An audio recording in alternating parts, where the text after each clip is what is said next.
Hello and welcome to Praxis. I'm Olivia Rousset.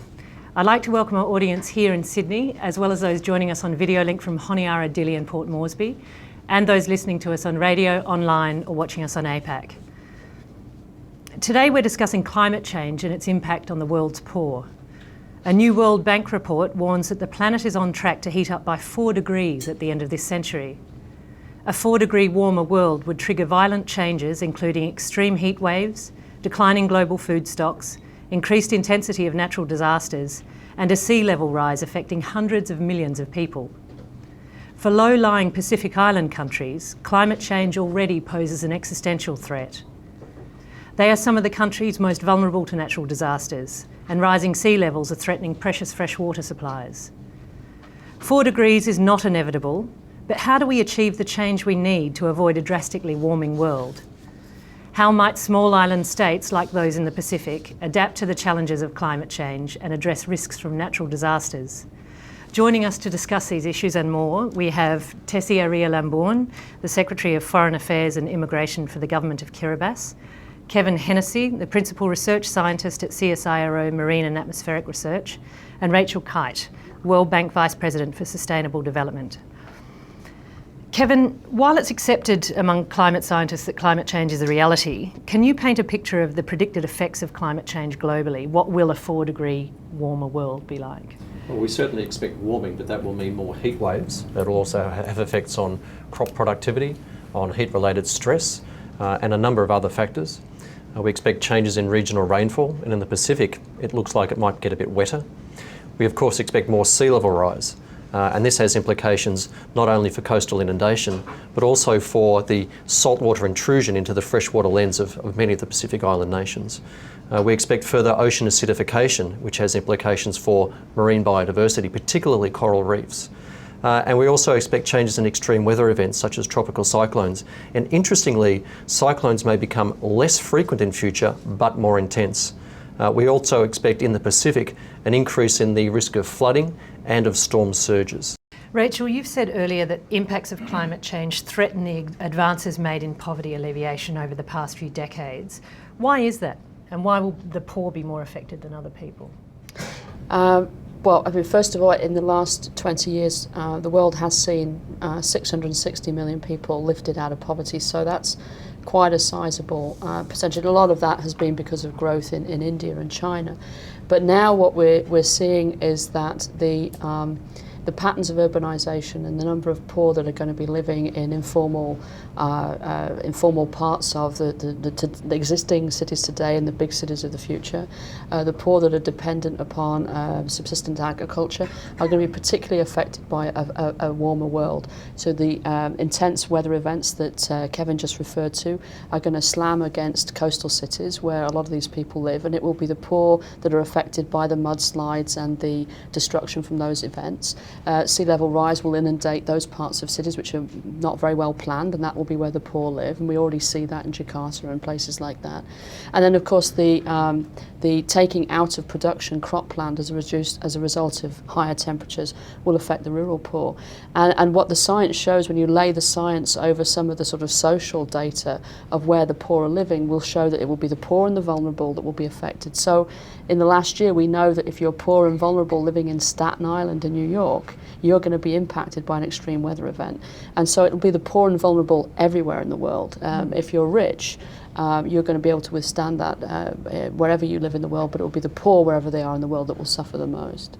Tessie, 4 degrees is too much for many small island states like Kiribati, which is at its highest point 3 metres above sea level. How is climate change already affecting Kiribati? Thank you, Olivia. I think it's important at this stage to share the context of the islands in the region, and especially Kiribati. We are a coral atoll nation, rising no more than 3 meters above sea level. That's the highest point. We are the narrow strips of land. It's very narrow in some areas where when you stand in the middle, you can see both the lagoon and the ocean. So that's just some context. And our fresh water we get from the underground aquifers. So that's for us. Any rise in sea level, even small, is catastrophic, because with the saltwater intrusion that Kevin talks about, it will definitely affect the ability of our islands to support life, and that's a grave concern for us. What do you notice? What is being experienced now? At the moment, there's some communities who have to walk a long distance to get water. In some of our outer island communities, the wells are getting the well water is getting brackish, so unsafe to drink. And so people have to walk further to get their fresh water for drinking. And there's some communities in closer to the main island, in the Bayang, the villages, one of the village there, they have to move inland because of the coastal erosion. So, and others have to. I think this is a potential risk for conflict if the people start to fight over the water resource. But it's something that's of grave concern to our people and our government. And today is World Water Day, and many small island states, maybe this is something you can talk to as well, Kevin, many small island states are struggling with issues to do with water. And a couple of years ago, Tuvalu had severe drought and water had to be flown in. How will water be impacted in small island states, issues to do with water? I think beyond the issue we talked about with regard to the infiltration of salt water into the freshwater lens, there may actually be in some countries a reduction in the frequency of drought, because overall many of the Pacific Island countries will become wetter. So there will be quite strong differences between Pacific Island countries depending on where they are and whether they're low-lying or mountainous. Rachel, as Kevin mentioned earlier, extreme weather events are likely to increase. Is there any evidence that climate change is contributing to their severity, and what are the costs of these events? Yeah, so we are seeing an increased intensity of extreme weather events, and in some parts of the world increased frequency as well. And as Kevin said, it's not a uniform pattern across the world. The science is pretty conclusive that these are now that it is climate change that is contributing to this. This came through in a study of the Intergovernmental Panel on Climate Change last year, and then Australia's Climate Commission has also come through and said that the recent extreme weather events in Australia are attributable to man-made climate change. And so I think that now scientifically, really, the argument is settled. Now the question is, what is the policy response? The impact of these extreme weather events is already causing a huge economic damage, losses, as well, of course, as the loss of human life. And so, if we look at extreme weather events where the costing has really been done to a very high standard, we know that the floods in Thailand a couple of years ago could be costed at $46 billion. That's 3% of Thailand's GDP. We know that the recent floods in Jakarta, just in January, that the car insurance claims totaled $500 million US.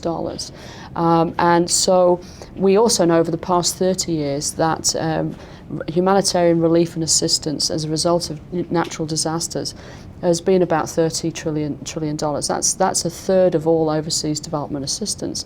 And so building resilience and being able to withstand these kinds of disasters, given that we know that they are going to happen on a more frequent basis and a more intense basis, it becomes very important, because it's going to be very hard for us to keep on affording to bail people out of this. We've got to find ways to build resilience into the system. And there's sort of more impacts than we can cover here in any depth, but one that will affect Pacific Island states greatly is the acidification of the oceans and the rise in ocean temperature.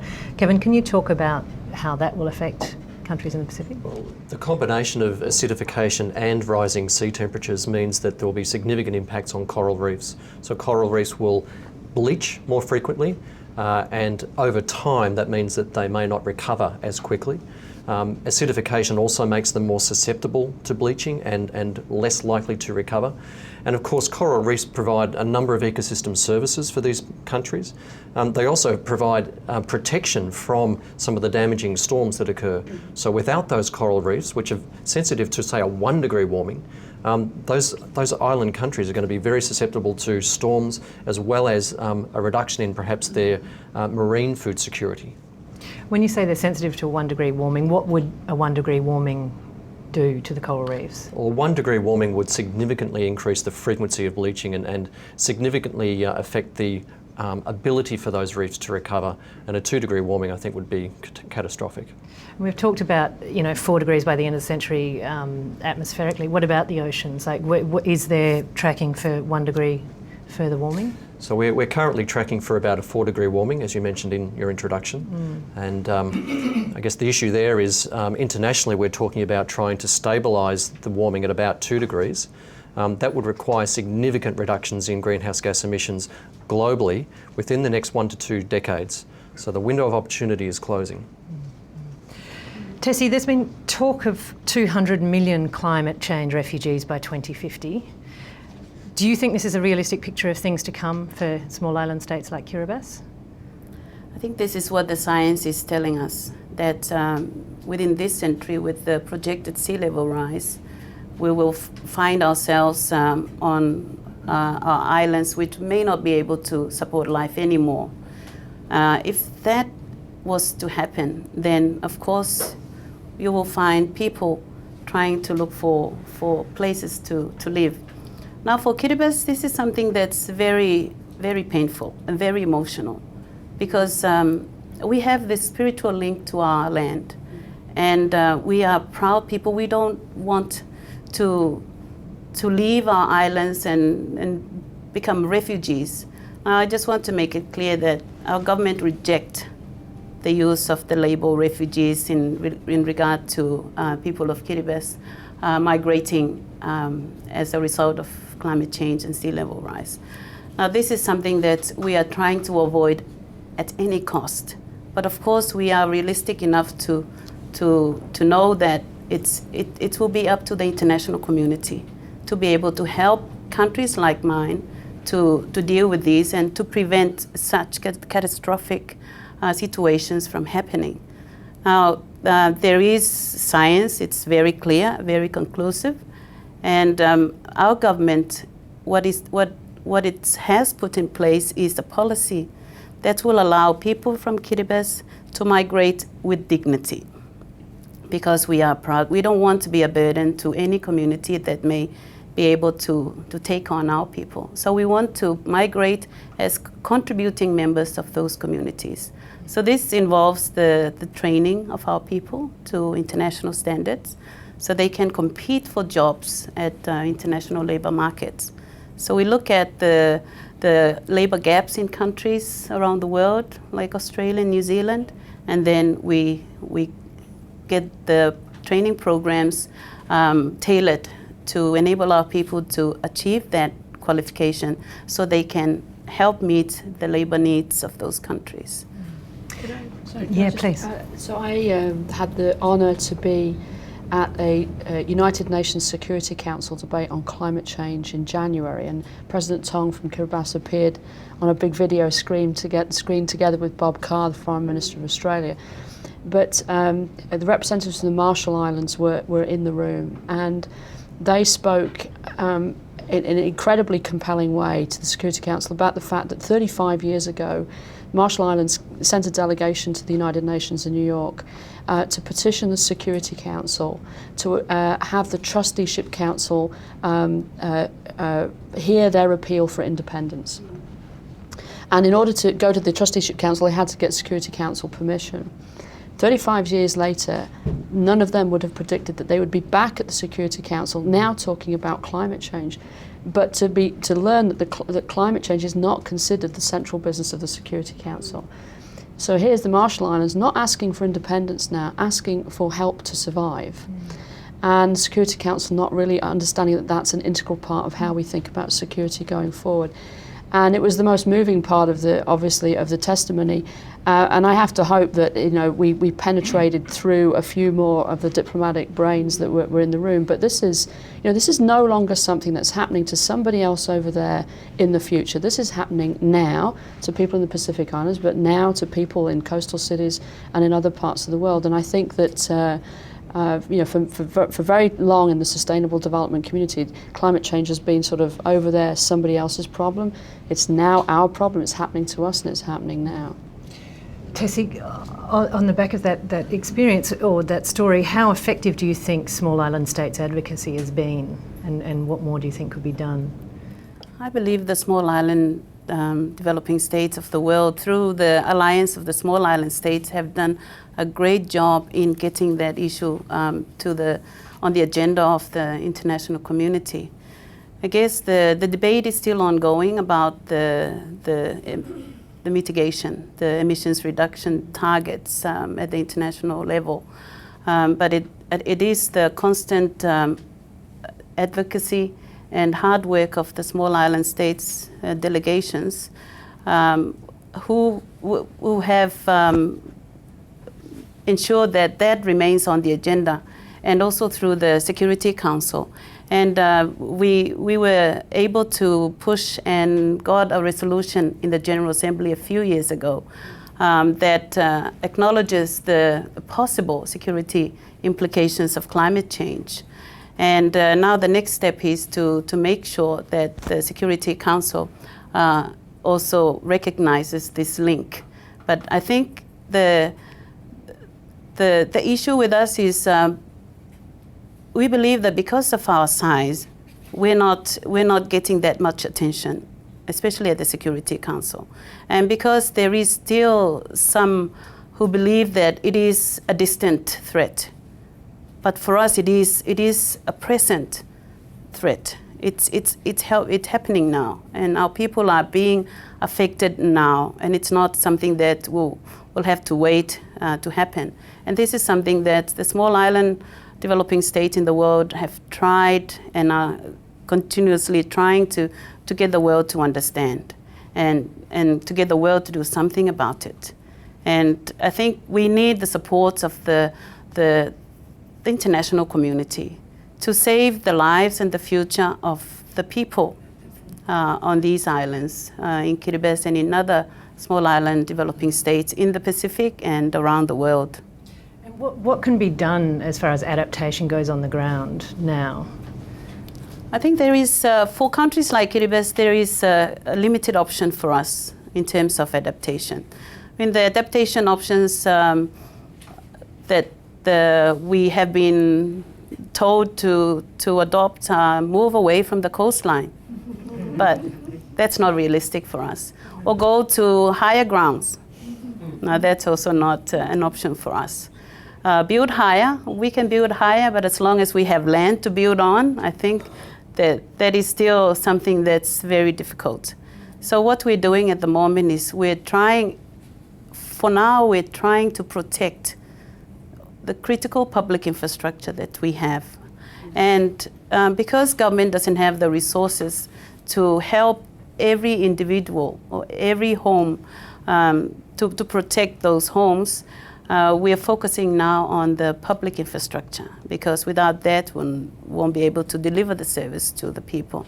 But it's the people who really need that assistance. And every storm surge and high tide we get, lots of homes gets destroyed. You can imagine we are all coastal communities, so any storm surge will affect everybody in one way or another, some more than others.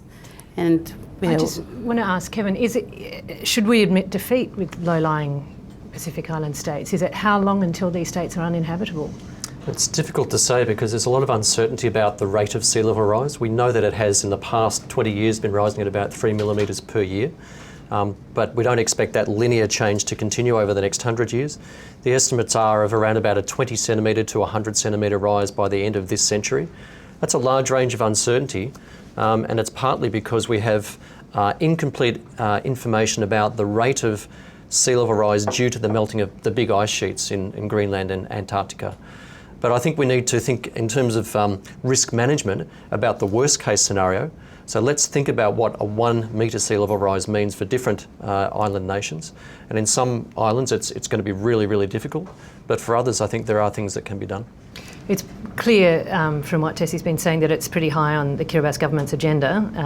But Rachel, globally, how high is it on government's agendas, or is it high enough on the agenda globally, do you think, climate change? No, it's not high enough. And I think that's why the President of the World Bank has sort of put a new emphasis on doing everything that we can to help our client countries build their own resilience, and for those where emissions reduction is a big part of their economic future, to be able to do that.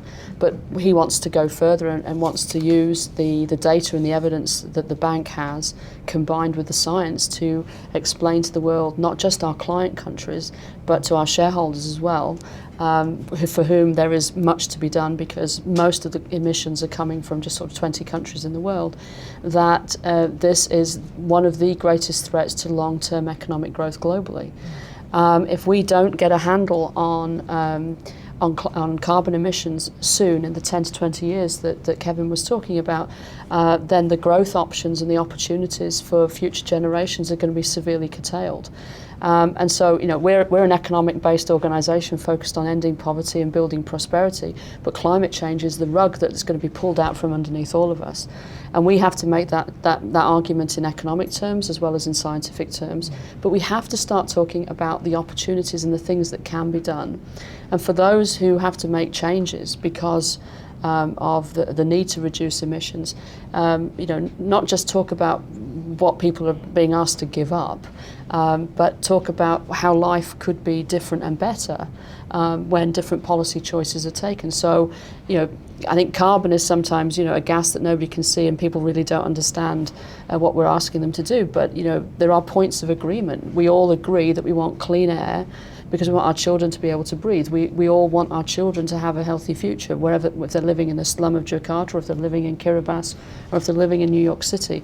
So we have to find ways to describe what that future looks like, because 4 degrees is stoppable, but it means that we have to act now.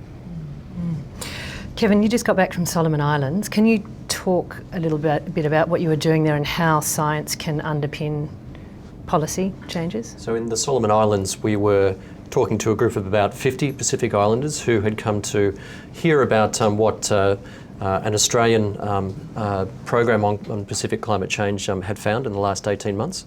And this is the Pacific Australia Climate Change Adaptation program funded by AusAid. And we were able to say we've learnt more about how climate has been changing in the past and how it might change in the future based upon some new climate modelling that's being done. And the reaction to that was, this is all fantastic, we need evidence-based decision making, and that's what the science provides. But then beyond that, when they wanted to know how to use the science to inform the very difficult policy decisions that are being made. So what are the potential impacts on food security, water security, disaster risk reduction, biodiversity, infrastructure planning? And this is where I think a lot more work needs to be done. Thank you. Rachel, you were talking about economic growth, the World Bank being an economic organisation, but is it possible to maintain green growth in a world where resources are finite? Is it not time for a different model, perhaps? Well, I think that we believe that we can substantially change the path of growth to be cleaner, greener, but also to be more inclusive, and we'll need to do both things. There's huge inefficiency in the current economic system. You know, one of the most glaring sort of examples of that is harmful subsidies on fossil fuels. These do very little for the poor, which is counterintuitive because many poor people think that those subsidies really do work for them, but they get less benefit from those subsidies than people who are in the middle class or rich, and there are lots of vested interests in the economy that want those subsidies to stay there. But those subsidies don't work for the environment either.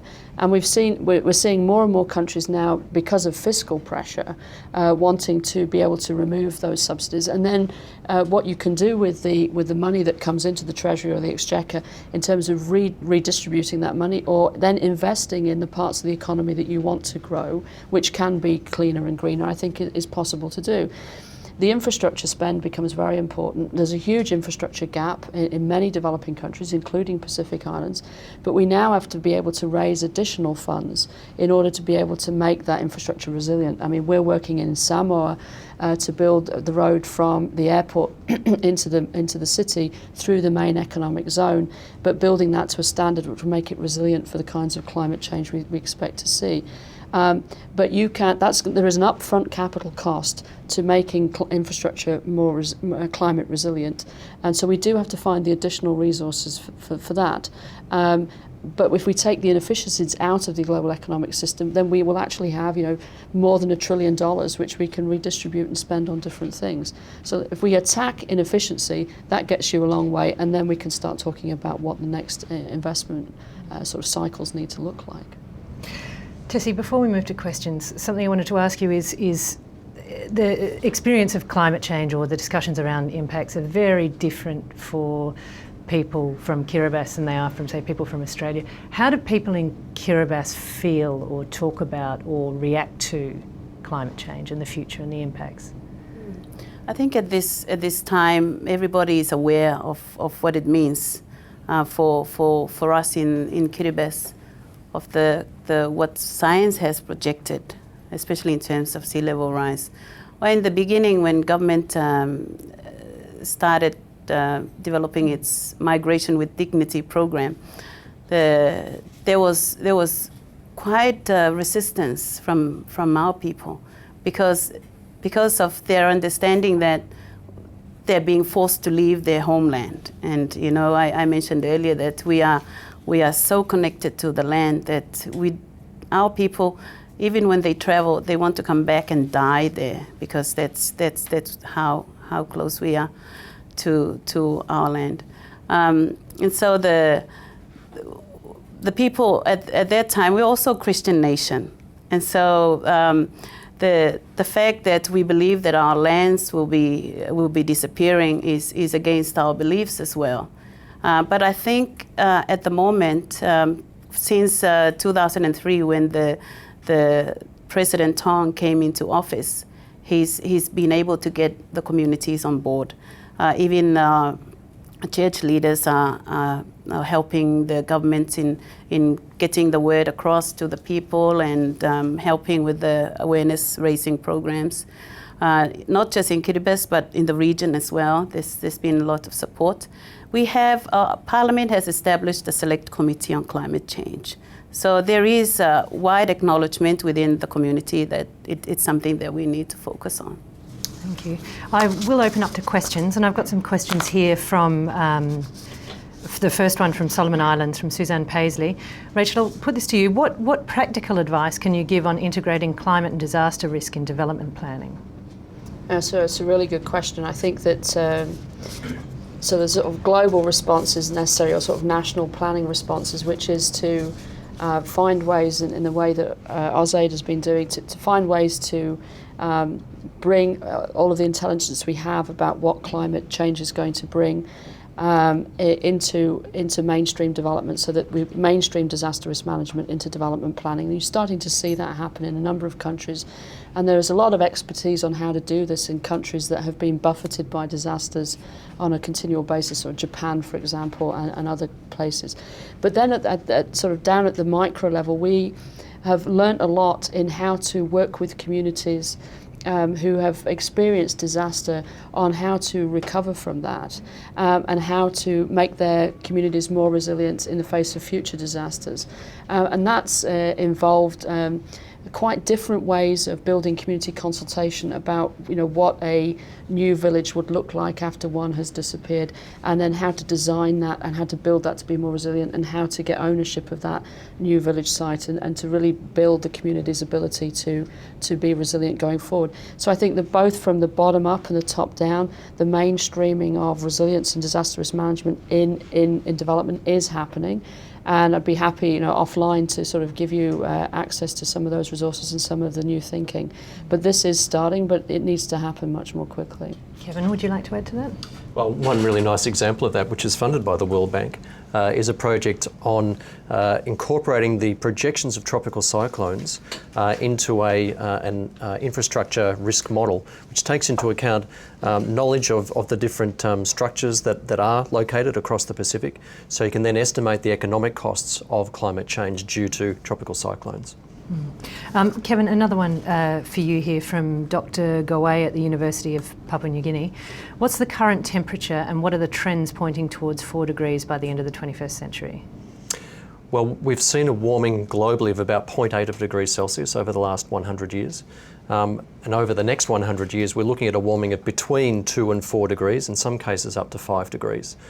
We're currently, unfortunately, tracking the high emission scenario, so that means it's more likely at this stage that we'll hit 4 degrees rather than 2 degrees. And that's why we need global action to reduce emissions. Are there questions from the room? My name's Paul. I'm representing the EDO from Sydney. I just have one question, but if Rachel and Tessie might consider it. This year there's been a lot of discussion about finance for adaptation, but particularly in the context of readiness on behalf of vulnerable countries in terms of being able to adequately use this finance effectively. So my question is, from the perspective of the World Bank, what measures are in place to try and ensure that vulnerable countries are ready for climate finance? And from the perspective of a vulnerable country, what measures have been taken on the ground level? I think from Kiribati's point of view, we're a bit frustrated that the financing that was promised in Copenhagen in 2009 has not reached our people. And we believe we are ready we have plans in place. I mentioned the national framework on climate change and climate change adaptation. We know what we need. Our problem is we don't have the financing to do those. We'll be able to help our people deal with the impact of climate change and sea level rise if we had more money. But any day we'd be ready. Rachel? Well, I think that there are... so first of all, we've been supporting a number of countries in their readiness plans. And we believe this is a very important part of the development process as the obstacles to the flow of climate finance are worked through. And that you have adaptation finance, which isn't flowing very quickly. And then, of course, there are big sources of supposedly a lot of finance to be flowing for mitigation activities, which is also moving too slowly. I think that there's another issue, which is that, in fact, especially for countries like Pacific Islands, really all development at this point has to be sort of an investment in resilience. And so I think it's very difficult often for like the Minister of Finance of a Pacific Island state or a small, fragile state when the resources that are coming to them are coming from so many different channels, right? So you have your bilateral aid assistance, you have multilateral aid. For us, that would be IDA, the most concessional window that we have. There may be disaster risk and relief channels in the event of a disaster. There may be the Adaptation Fund. There may be humanitarian. I mean, there could be all of these different... And the sort of arbitrage between which source of financing you're going to use for which investment is all on the back of the Ministry of Finance or the Ministry of Planning of a small state. And I think that one of the things that we need to do and that we're very concerned about is that within both the development dialogue and in the climate finance dialogue, that arbitrage has got to be moved upstream so that all financing that's coming in to a Pacific island is sort of, doesn't have so many bells and whistles on it that the choices are difficult, right? So there's a stream of funding that can be used to invest in resilience, invest in development, and that's going to have to be climate resilient. So I think that there's a lot to be done in the architecture. And frankly, it's in 2013, 2014 and 2015 that these architectural design issues have to be addressed. Any other questions from? Hi, I have a question for Tessie. My name's Olivia Dunn. I'm from the University of Sydney. With respect to the Migration with Dignity program, have you been approaching or working with foreign governments, and what is their reaction in this climate change context? Thank you. That's a good question. At the moment, we are working with our partners on that program. The model that we're using is one that we have used since the 1960s, and it's for our seafarer training program. So we train our young men. Now also the young women are being included in the program, but we train them to work on German merchant ships. We have a cooperation program with a consortium of German shipping companies in the South Pacific Marine Services. So we train the seafarers for them. So that's the model, because they need seafarers, and we train them to their standards so they can employ them.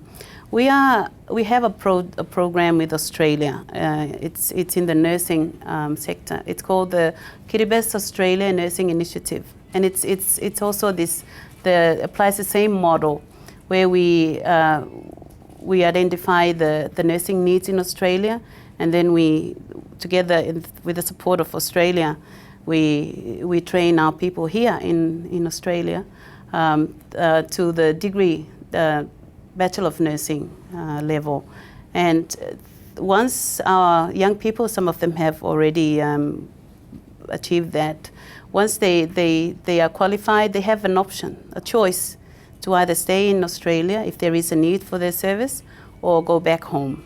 And when they go back home, they will, of course, strengthen the level of service delivery in our health sector.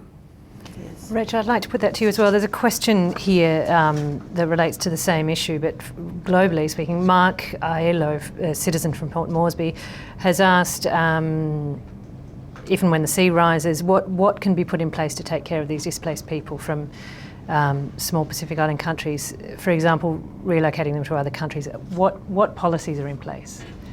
Well, I think that the Pacific is in advance of most other parts of the world because it's happening right now, and it's a part of future planning. But the situation is going to be quite different in a number of countries. So if you think of the people who live in deltas around the world, it's about 500 million people. It's about 1 billion people live in monsoon areas. And this is a very big problem of what are we going to do with people. So, but countries are varying in their density of population. So, in Bangladesh, for example, highly densely populated delta country, as sea level rises, there's not a lot of land or place for those people to go. Other countries that they have the space, and so the management of this issue is going to be different, and is going to involve different strategies around the world. But I think that the sheer number of potentially displaced people as a result of climate change under a 4-degree world is quite extensive. You're going to see agricultural systems simply just disappear or have to move. And we haven't yet, I think, modelled out exactly what that's going to mean to migration patterns. So much more work to be done, but each country is going to have to work through those issues themselves, because they will be different solutions for different countries, given density of population, given impacts, and given available alternatives. The World Bank report said that it is economically and technically feasible to keep the rise in temperature below 2 degrees. What would it take for that to happen? Will that happen? So yeah, I think the message of the report is that this is not unstoppable, but it means that we have to take really aggressive action to meet the pledges that have already been made, and then probably go even further. And the solutions are not, there's not a lot of rocket science that needs to be developed for this. We know what we need to do. We need to be shifting the energy mix. We need to be moving transport systems towards low carbon. We need to be building and designing the cities of the future so that we're not dependent on a sort of a carbon route to prosperity. We need to change the way we farm, because we can take carbon out of the atmosphere with farming techniques, not just stop carbon emitting. We need to manage our forests sustainably, and now to do all of that, we need speed and scale, and that's the one thing that we haven't been getting. There's lots of great examples around the world of real progress, but we don't have speed and scale. To get speed and scale, we need a price on carbon. Not just in a few places in the world, we need a global price on carbon, and that price has to be the right price. If we have that, you'll see investment start to flow into the sectors of the economy where people will realise profit and gain. And that's what we need to get to scale. We need to take the more than $1.4 trillion of subsidies out of the system and redeploy that into investment. So there are things that can be done that would get us get us started and get us on that direction. But we'll need systemic action in the 20 countries which emit most of the CO2 today. And in some of those countries, I think that they're deadly serious about this and they have plans for this. In some of the countries, the political dialogue is not yet mature enough. Any other questions? Yep, at the back. Hi, my name is Sophie Webber. I'm a researcher at the University of British Columbia. This question is for all of you, but it relates, Kevin, to what you said about the meetings in Solomon Islands last week, that countries were asking for evidence-driven policy. And I was wondering whether you could speculate on the costs and benefits of that, given the inherent uncertainties in this evidence and the burden that this places on planners, development planners and otherwise in the Pacific Islands. It's very true that there are a large number of scientific uncertainties.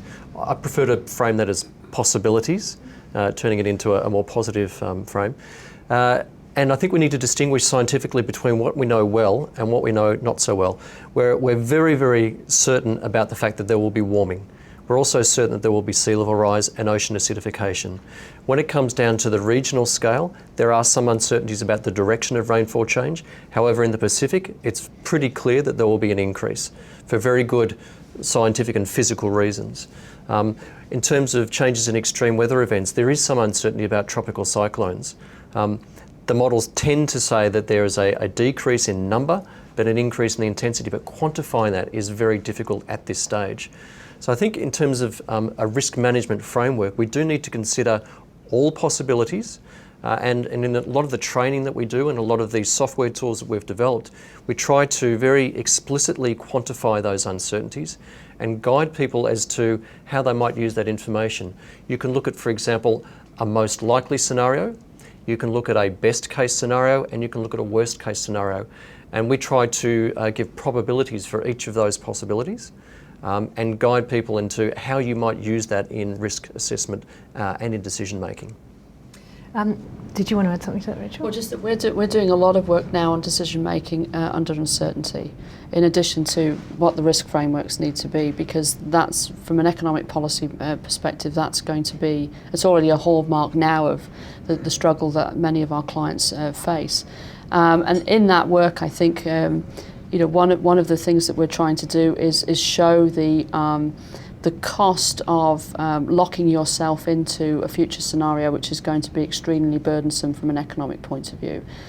So for emitting countries, which doesn't apply to the Pacific, but for emitting countries, the lock into a high carbon pathway of growth when one should expect a price on carbon at some point in the future.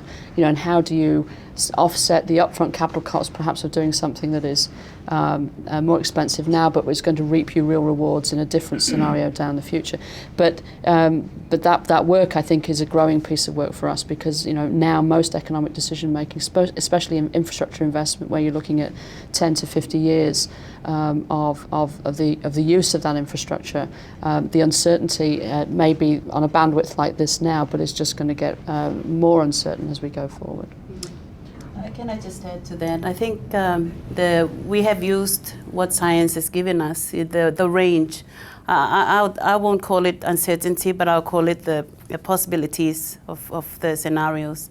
The migration with dignity is a response to the worst case scenario for Kiribati, and the best case scenario is just the protection of the islands, the coastal protection, engineering solutions. But they do help in developing policy response to the issue. Rachel, you've talked about climate change as a security issue. Can you explain what you mean by that, particularly for a country, say, like Timor-Leste, which is a recently post-conflict society? Yeah, I think that so in a country where you've got a sizable part of the population that is living in poverty and dependent upon agriculture and dependent on a rural livelihood, if that country is going to experience more and more extreme heat, if those crops and that agricultural base is at risk and productivity is at risk and nutrition outcomes from that agricultural productivity are at risk, then where are those people going to go? They're either going to move to the city, where they are going to be living in informal settlements, and then if that city is going to be at risk from extreme weather events, whether they be cyclones or flooding or extreme heat, then where do those populations go? How do you build an economic base that is able to provide more equitably with the opportunities for people to be able to grow themselves out of poverty? This becomes a security issue. I mean, if we move from East Timor to Indonesia, I was in where I was earlier this week. If one looks at Jakarta, a city of 29 billion people, growing at an incredible rate, that's the 5 billion more people added since the last census. You see a city that is sinking at a rate of 4 meters every 10 years. You're seeing greater coastal incursion. We know that there's going to be some sea level rise on the northern coast of Java. We don't know how much that will be, but some. Extreme weather events increasing in their frequency, more floods, and then we see upstream, the need for landscape management in order of what's happening upstream. That's an incredibly difficult nexus of issues for the governor of Jakarta and the government of Indonesia to manage. Not managed well, that becomes socially volatile and speaks to the issue of security when people don't know whether or not they can be protected and looked after by their government. Now, I mentioned Jakarta, it's not special. There are many, many places around the world that are like that. And if you have, if the poor are going to be the most affected and they're living cheek by jowl with the rich, and the rich are somehow finding ways to survive, at some point the rich will become aware of the fact that it is climate change that is threatening their lifestyle because they are living in an insecure city and they're living in an insecure province. And so I think this isn't the first time that my boss, the president of the World Bank, sort of talks about the fact that it will be when the elites realise that climate change threatens their lifestyles that action will happen. I would hope that we don't have to wait for that. Yeah. Any more questions from the room? Yep. Honourable Secretary Tessie, thank you very much for the response on behalf of your nation. It's a very advanced response. In view of the fact that many cultures, traditional cultures, non-Christian cultures in Vanuatu see culture change as fault below white man, the white man's fault. Okay, and they're right. Maybe do you think that possibly your position description in 20 or 30 years' time might be the Secretary for Foreign Affairs and Emigration rather than immigration? And we certainly hope that you don't have to move. So that's just a question, but making a point, so that the people in the room realize it's really serious. It's here and now, and it's been happening. And the traditional cultures have been aware of it before any scientists Question for Rachel. It's really good that the World Bank now is beginning to think about this stuff. We had essentially the same meeting here almost exactly 3 years ago in this room. And it's very good that you've now got sustainable development sections. Can you please ask your new president to control the IFC, which is your private finance corporation within the World Bank, because they're still funding coal-fired power stations. It's something that we mentioned 3 years ago at the same meeting in this room. Rachel, perhaps you can respond briefly to that. Well, actually, I'm not going to ask him to do that because there's a different answer to the question than the one you're expecting. 80% of global emissions come from 20 countries. In developing countries, 1.3 billion people don't have access to any energy. And another 2.8 billion people are dependent upon coal and charcoal and biomass, which has huge impacts on human health and on women's labour in order to get some kind of energy. You cannot grow an economy and you cannot lift people out of poverty unless you have energy.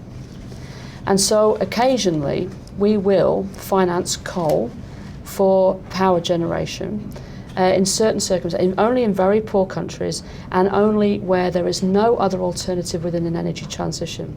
And we don't see that there is any inconsistency in this, because even if we financed, which we wouldn't, but even if every person in a low-income country was connected to the grid tomorrow and that grid was coal-fired power, that would be 1% of global emissions. What we want is the focus of the international community on what is material. We need to do the least number of most important things if we're going to stop global emissions in the time frame that Kiribati needs. And that means that we should be focusing our attention on where global emissions are coming from. And at the moment, that is not the occasional coal-fired power plant in the least developed country where people have no access to energy and cannot therefore possibly imagine that they'll be able to grow their way out of poverty. So we don't do a lot of coal. IFC hasn't financed a coal-fired power plant in the last few years. The World Bank did the last one about 4 or 5 years ago. We only do them in extreme circumstances, but that will be the reason we do it. We will do it because there is no other possible access to energy for that particular country while we continue to install wind and solar and geothermal and hydro in those countries and in those regions. So I'm an unapologetic defender of the right of poor people to get access to energy, and occasionally, inconveniently, and we'd all like it to be different, that's going to be coal. And Tessie, is emigration inevitable? Well, if nothing happens, but I think science has already told us that we may not have a choice. It will be inevitable. We hope that we don't have to go. We need lots of resources to build up our islands and retain their integrity. So to enable the islands to support the population, but we hope we don't have to go. But it may be inevitable. But culture is something that we don't want to lose. I mean, culture is closely linked with identity, and that's something that's very painful for our people. But we hope we don't have to make that painful decision. Does the government talk about a time frame when you talk about worst case scenario? Is there a time frame of saying, okay, we'll do our best with adaptation to this point, or how is it? I think it's going to be time relevant in terms of the impact of the projected sea level rise. So depending on the pace or the rate of sea level, it's going to be consistent with that. But it's something that we're working very hard to try and address as it happens. But we have a plan in place. We're ready. If we get support, we're ready. We've probably got time for one more question. It's not really a question, it's just a statement. Petra Campbell from Pacific Aid Australia. I'm just wondering how those 20 countries that are causing the bulk of the climate change emissions would feel if we were, or just Australia as Australians, how we would feel if we were told we had to export ourselves to, say, China. What we would do, the effort we would go to if we knew that we were losing our homeland. It's like Rachel was saying with the elite, when the elite get affected. Tessie, would you like to respond to that? I think it's yes. That's something that we're trying to get the world to understand. That I guess it's natural that if you're not affected by something, you're not concerned about it. But it's like in Australia with the bushfires. That kind of emotional distress that people go through, where they are hopeless, that they cannot do anything. That's the kind of emotions that our people go through every day, or when the storm surges, then the high tides hit. That's when. But we do hope that the humanity will be able to see how we feel and where we are. Thanks. I think that's probably a right place to end.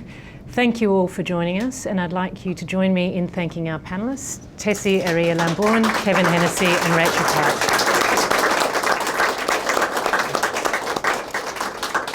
And we hope you join us for the next Praxis in a month's time. If you'd like to stream it or podcast it or look at previous episodes, please go to www.worldbank.org/Praxis.